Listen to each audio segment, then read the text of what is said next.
Our topic tonight is about cancer. And the earliest and the strongest substance they know that is known to cause cancer is what you see on the screen. It's cigarette smoking. Is there such thing as a limit that can be considered as safe smoking? Is there? There is none. I would like you to remember your answer to that question in this slide because you will see this again later in the lecture. Although cancer is just the third leading cause of death in the Philippines, it is also one of the most dreaded because of the pain and the expensive treatment associated with the disease. In the Philippines, it kills 60,000 every year. And yes, it is one of the silent killers because by the time you discovered there's a growing mass in your body, it already tells you that there's just millions of them already, of those cells already growing, and chances are they could have spread into some parts of your body already. The World Cancer Research Fund has listed some items in our food and some behaviors that we do that we should avoid so that we could prevent cancer. As a background, the World Cancer Research Fund is the world's leading authority on the link between diet, weight, physical activity, and cancer, and is also the holder of the biggest database of evidence when it comes to cancer. Now, have you wondered how is it that we grow from being children to adults? How do we increase our height? It is because our cells are able to divide. That's very important for growth and development. It is very important for repair. And this cell division is highly regulated by our body. Now, what happens to cancer cells? This kind of growth is unregulated. So, pinagusto lang ang cancer cell kung saan o siya ma-divide. They have a higher frequency of dividing, and the body's mechanisms are most of the time not able to contain them.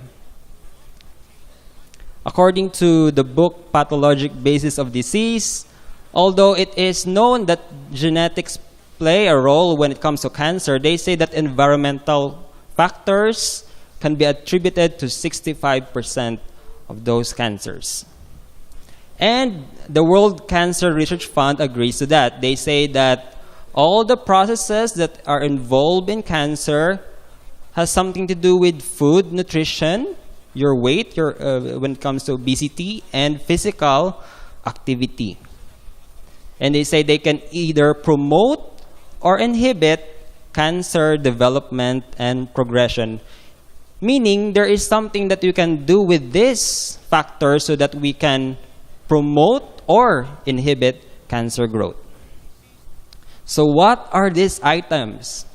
Of course, there are, when we watch TV or we look on the internet, there are so many health blogs about cancer, and some of them are just confusing. Some of them are just small studies. But here are probably the behaviors or the food items that are now clearly known to cause cancer. Number one in their list, they said that we should limit consumption of energy-dense foods, and that includes foods that are high in fat. And they said not limit, but totally avoid sugary drinks, which means that items like this should not be a part of our diet.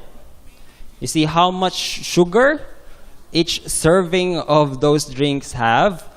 And for some people, they think that soft drinks are bad. Just look at some of your iced tea brands. They have a lot more sugar per 250 ml. And a few nights ago, we talked about the drug in coffee. We talk about the drug in the soft drinks. What is it? What's the drug? Caffeine. Okay. And some people are trying to avoid the caffeine in cola products, but do you know that the caffeine in iced tea is just as high as the caffeine in these products? You see, you're trying to avoid this, but you're still drinking this. If you're trying to avoid sugar and caffeine, you should avoid, yes, all of them. How about animal foods? They said limit your meat intake to 11 ounces a week. If you compute that on a daily basis, that would be around 1.5 ounce of meat a day. That's the size of half the deck of cards or half a tape cassette. That's your daily limit for meat. And if you ask the research about cancer prevention, they consider a burger patty a day as high red meat intake already. So you cannot say nga gamay malang ko yung magkaon.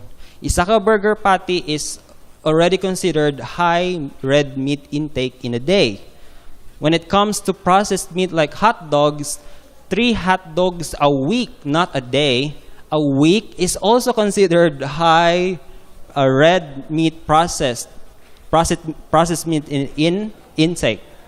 So that's in a week, remember, it's in a week, 3 hot dogs a week. At 3 ounces, you are already putting yourself at a high risk. So if you don't want risk, it should be at 0. Here's a question. How much processed meat is safe to eat? Remember, processed meat.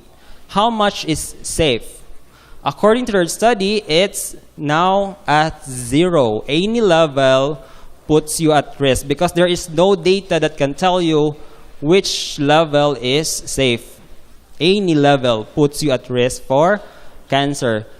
The results were so bad that the Physicians Committee for Responsible Medicine released this infographic. And they say that meat is the new tobacco. If you want to avoid 23 types of cancers, you have to put away both tobacco and processed meat.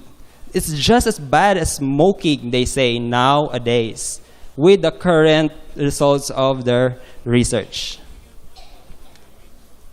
Who's eating the most amount of meat? Here's from The Economist. It's the United States, Australia, New Zealand, Canada, Denmark, and the rest of the developed countries. Back to the book, Pathologic Basis of Disease, they said that colorectal cancer is most prevalent in United States, Canada, Australia, New Zealand, Denmark, Sweden, and the developed countries. Those were the countries that I just mentioned. Those were the countries that were consuming a lot of meat. A special case is the case in Japan because previously the incidence was low, but when they started to change their lifestyle and diet, their incidence of cancer began to rise. When you cook your meat products, such as your beef, pork, fish, they produce these heterocyclic amines. And it is now known that these compounds are a convincing, not probable, not suggestive, but a convincing cause of colorectal cancer. In other words, they are saying that they are now very, very sure. It's not chances. They're now very sure that it is the cause of colon cancer. What else? We have talked about this. Milk, dairy, and dairy products that are high in calcium. And I've shown you this research before that they think, yes, milk and calcium, or I should say calcium is important, but milk isn't the only or the best source because of the findings that it could cause cancer nowadays because of your IGF-1 or your growth factors. We have said before that it is attributed to the chemicals that they are putting into these cows so that they could produce milk. And unfortunately, it turns out that when these compounds get into us humans, it causes different types of cancer. Alcohol. So you can see that there's a long list of cancers attributed to alcohol. And they are saying it is irrespective of the type. You cannot say, I'm drinking this and I think this type of alcohol does it cause cancer. No, you cannot say that nowadays. It is irrespective of the type of alcohol. And there is no threshold. It means that even if you drink a small amount, moderate amount, it's all the same. It's going to cause cancer. And so they say the evidence is convincing. It is not probable. It is not suggestive. It is sure. It is convincing. And they say that even the small amounts of alcoholic drinks should be avoided. And so all of these health institutions now promote avoidance of alcohol altogether. The Philippines has the highest breast cancer rate in Asia, and it is estimated that 3 out of 100 Filipino women will have this disease before the age of 75. Question: what substance is a convincing cause of breast cancer? And the answer is still alcohol. You should limit your salt intake, which means avoiding foods like noodles and these chips, because they have known now that salt and salty foods can cause stomach cancer. And they would, and please note that it is not the salt that you put on your food. It's all this salted and preserved foods, such as those canned meat products and the noodles. What can you do to prevent cancer? You should have lots of servings of vegetables that are high in fiber.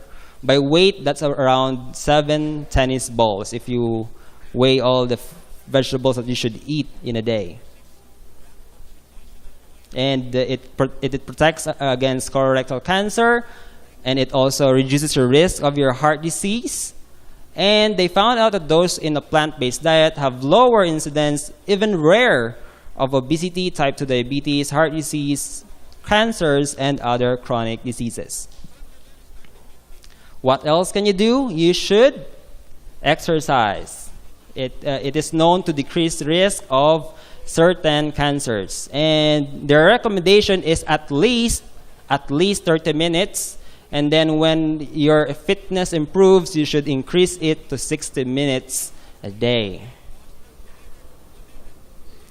Because if you don't do physical activity and you gain weight, you have a long list of cancers waiting for you for those who cannot maintain a healthy weight. You can basically just choose among them.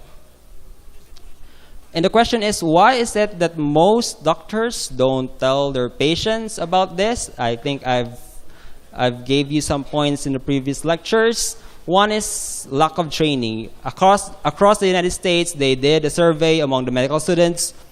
They gave them an exam about nutrition and disease. And overall, the rating national was F. They all failed. 75% of the students still believe that there's cholesterol in plant-based foods. And so they said that there is a need to increase the number of units when it comes to nutrition in medical schools. Lack of time, I guess, is another factor for them. But the number one factor they found is that they believe that people won't change their diet anyway. If you tell them, they just forget it, or they don't want to change. So why bother telling them? You see? But I think one factor about that is that doctors, as I've said, they don't want patients to feel deprived. You see, when you try to tell your patients to avoid certain foods that they really want, it just makes them feel doctors feel that they will be deprived of what they want, and so they are afraid that they won't come back to their clinics the next time.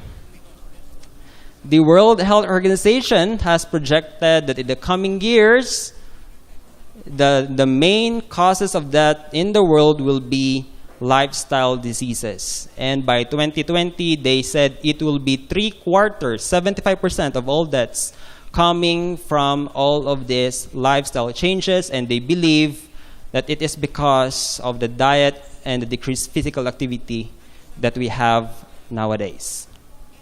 But I don't believe that the people that I am talking to this evening are the people who won't change their diet.